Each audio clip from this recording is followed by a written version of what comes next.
Hello दोस्तों, इस online platform Hindi notification पर आपका स्वागत, अभिनंदन।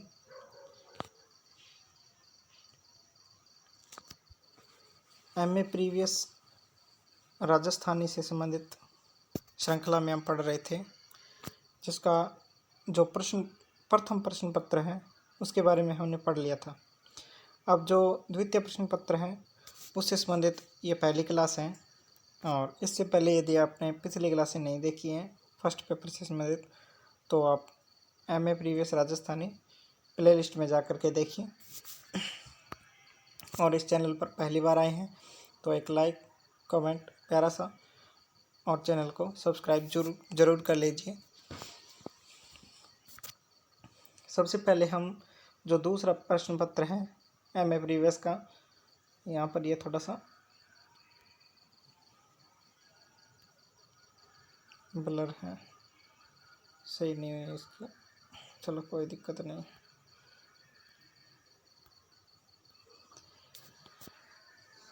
पेपर है वो 100 अंकों का होगा, 3 खंड होंगे इसमें। प्रथम जो खंड है उसमें प्रत्येक इकाई से 2 लघुत्तरात्मक प्रश्न करते हुए 10 लघुत्तरात्मक प्रश्न होंगे, ठीक है। यानी कि जो फर्स्ट पेपर में 3 पार्ट होंगे पेपर में, और फर्स्ट पार्ट में 10 क्वेश्चन पूछे जाएंगे आपसे 2-2 अंक की। फिर दूसरी यूनिट में आपको 5 प्रश्नों का उत्तर देना होगा, प्रत्युत्तर देना होगा 5 प्रश्नोत्तरों का, जो कि प्रत्येक प्रश्न है वो 8 अंकों का, यानी कि 40 अंक की ये दूसरा खंड होगा आपका। और फर्स्ट हो गया 20 का, टोटल हो गया 60 बचे 40 का होगा खंड से। इसमें क्या है, वर्णनात्मक प्रश्न होंगे, और प्रत्येक प्रश्न क्या है 20 अंक का होगा, यानी 2 ही प्रश्नों के आंसर आपको देने होंगे। अब आगे देखते हैं। इसमें अध्ययन क्षेत्र है, उसमें क्या है आपको करना है, प्राचीन जो राजस्थानी गद्य परंपरा है उसका अध्ययन करना है।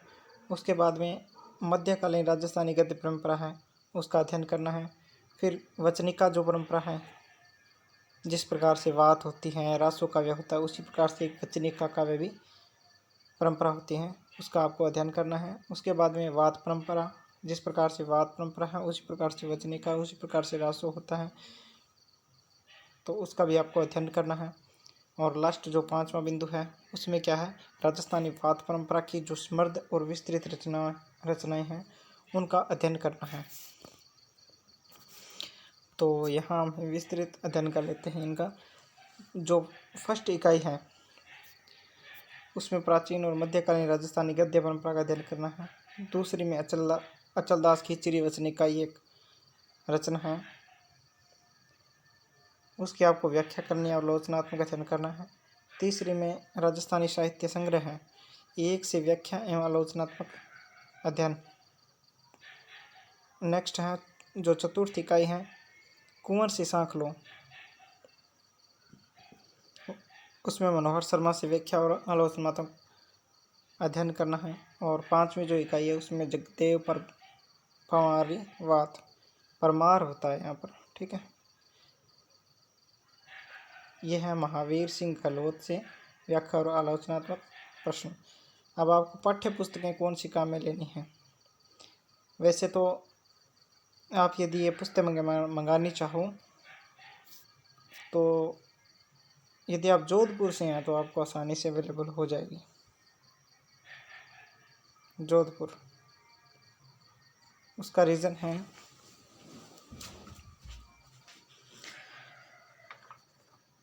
राजस्थानी जो ग्रंथागार है वो जोधपुर में है।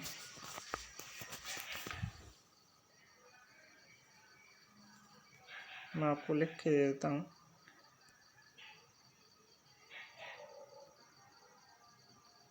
राजस्थानी ग्रंथागार ये जोधपुर में है, ठीक है। तो यदि आप जोधपुर से हैं तो आपको बुकें आसानी से प्रोवाइड हो जाएगी। यदि नहीं है तो भी आप कोशिश कीजिए मंगवाने की। यदि नहीं मंगवा सकते तो आपको ये जो क्लासें मिल ही रही है और कुछ PDF और नोट्स मैं आपको अवेलेबल कराऊंगा, उसके आधार पर आप अच्छे अंक लेकर पास हो सकते हैं। यदि मेरे पास कोई बुक मैं देखता हूँ हुई तो मैं आपको प्रोवाइड करवाऊँगा। इसमें दिखाऊँगा पिक कि कौन सी बुकें आपको पढ़नी है। सबसे पहले हम देख लेते हैं जो पिछले 2019 का पेपर है। ये 2019 में पेपर राजस्थानी कैसा आया था आप देख सकते हैं। 100 अंकों का खंड 3 है इसमें, जैसे मैंने आपको अभी बताया है। ठीक है, 3 खंड है, 10 प्रश्न पूछे गए हैं 2-2 अंक के। फिर दूसरे खंड में 5 प्रश्नों का आंसर देने 8 अंक के 40 अंक।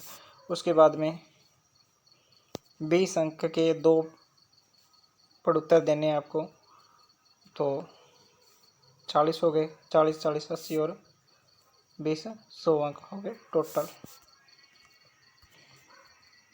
प्रश्न किस प्रकार से पूछे गए हैं आप देख सकते हो। अचलदास की चिरिवचनी का हरे कबीरो नाम बताओ। नरसिंहदास रिसेना दिखाई खासियत रही। इस प्रकार से आपसे छोटे छोटे 10 क्वेश्चन है पूछे गए हैं। दूसरी जो यूनिट है उसमें आपको व्याख्या करनी है। 5 वाला पढ़ उत्तर देव। ठीक है, तो दूसरे में क्या है, राजस्थानी प्राचीन कालीन राजस्थानी गद्य विशेषताएं बताओ। उसके बाद में जगदेव परमार रो चरित्र चित्रण करो।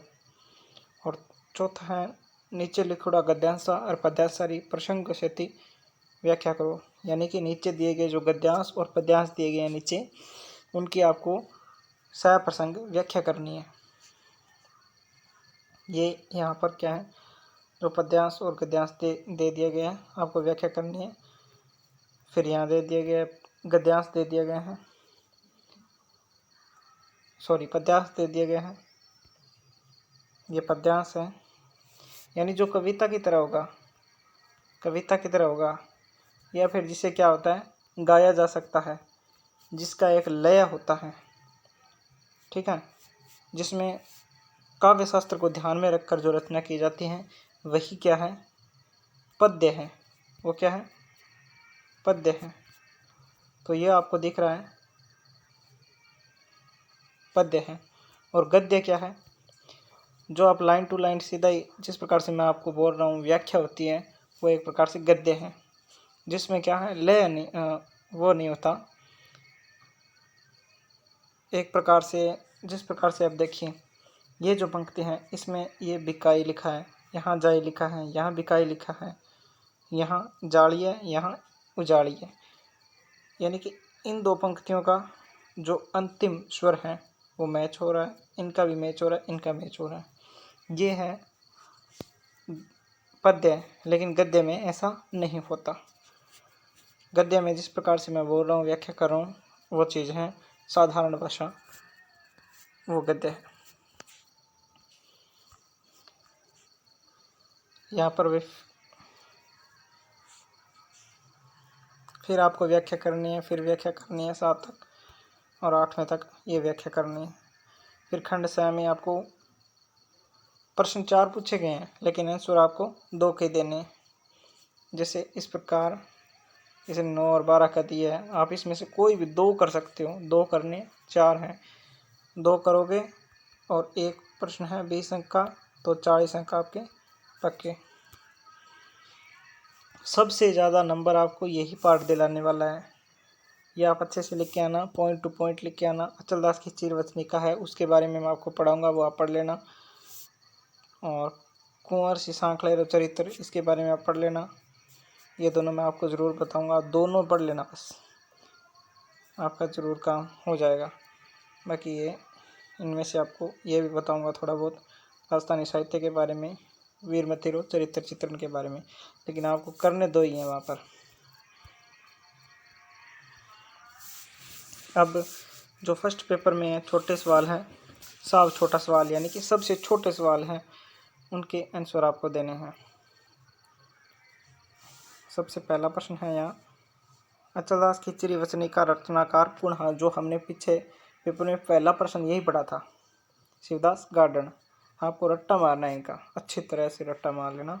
अचलदास की चिरवचनी का रचनाकार कौन है, शिवदास गार्डन है। अचलदास की चिरवचनी का संपादक कौन है, प्रोफेसर भूपति राम साकरिया। अचरदास कठे रसा सखा।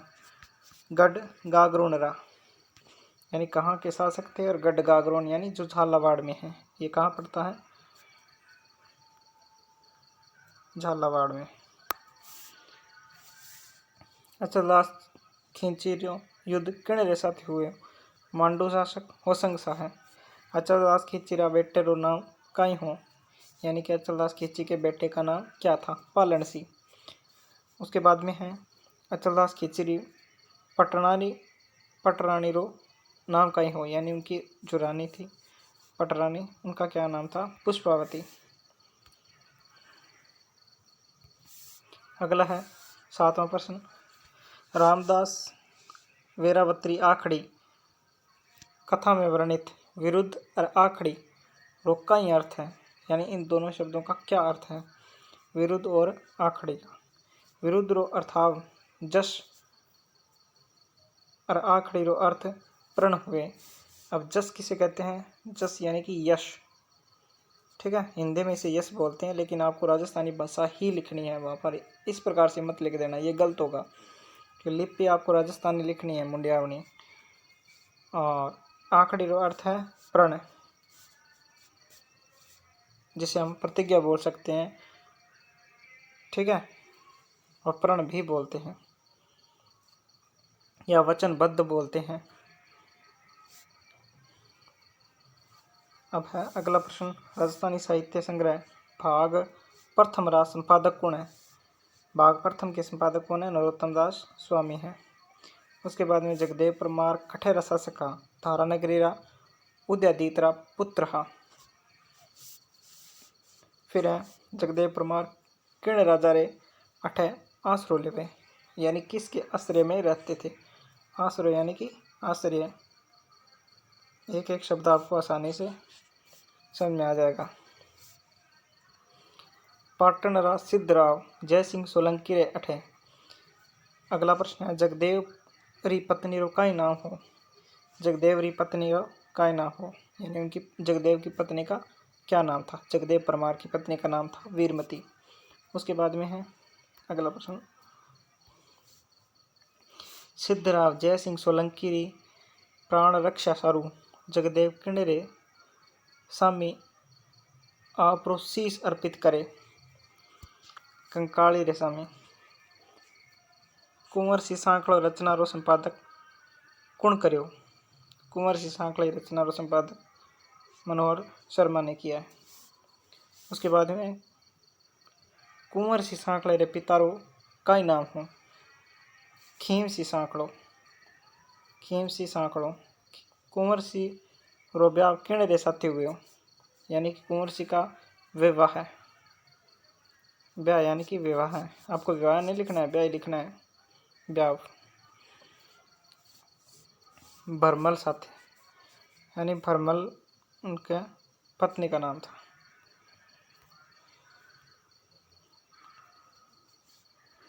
अब है भरमल किण वंशरी ही खरड़ वंशरी।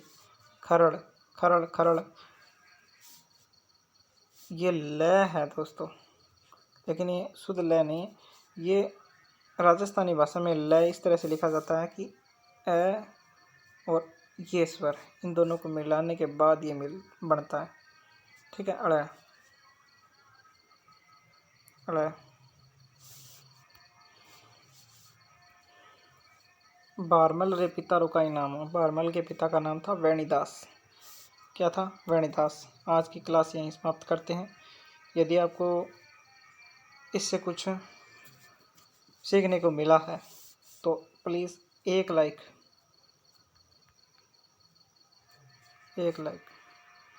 एक प्यारा सा कमेंट, और चैनल को सब्सक्राइब नहीं किया है तो भी सब्सक्राइब कर लो दोस्तों। यही हमारी एक रिक्वेस्ट है आखिरी, और आपको अच्छा कंटेंट मिलेगा, आप अच्छे नंबर से पास हो जाओगे। अच्छा आपको क्लास में मिलने वाली है। ये जो इस क्लास की PDF है मैं टेलीग्राम पे डाल दूँगा। हमारा टेलीग्राम चैनल है हिंदी नोटिफिकेशन, जो यूट्यूब चैनल का नाम है वही टेलीग्राम का नाम है, हिंदी नोटिफिकेशन। ठीक है, इस टेलीग्राम चैनल पे आपको PDF मिल जाएगी। ये जो मैंने अभी बताया आपको, ये जो पेपर है वो आप पढ़ लेना अच्छे से, उसकी व्याख्या करने की कोशिश करना, उस पेपर को करने की कोशिश करना, और ये जो प्रश्न है उनका रट्टा मार लेना। अगली क्लास में फिर मैं लेकर आ रहा हूँ, उसमें आपको व्याख्या और आलोचनात्मक प्रश्न करवाऊँगा मैं, और ये सब करने के बाद में आप अच्छे नंबर से पास हो जाओगे। तो धन्यवाद। जय जय राजस्थान, जय।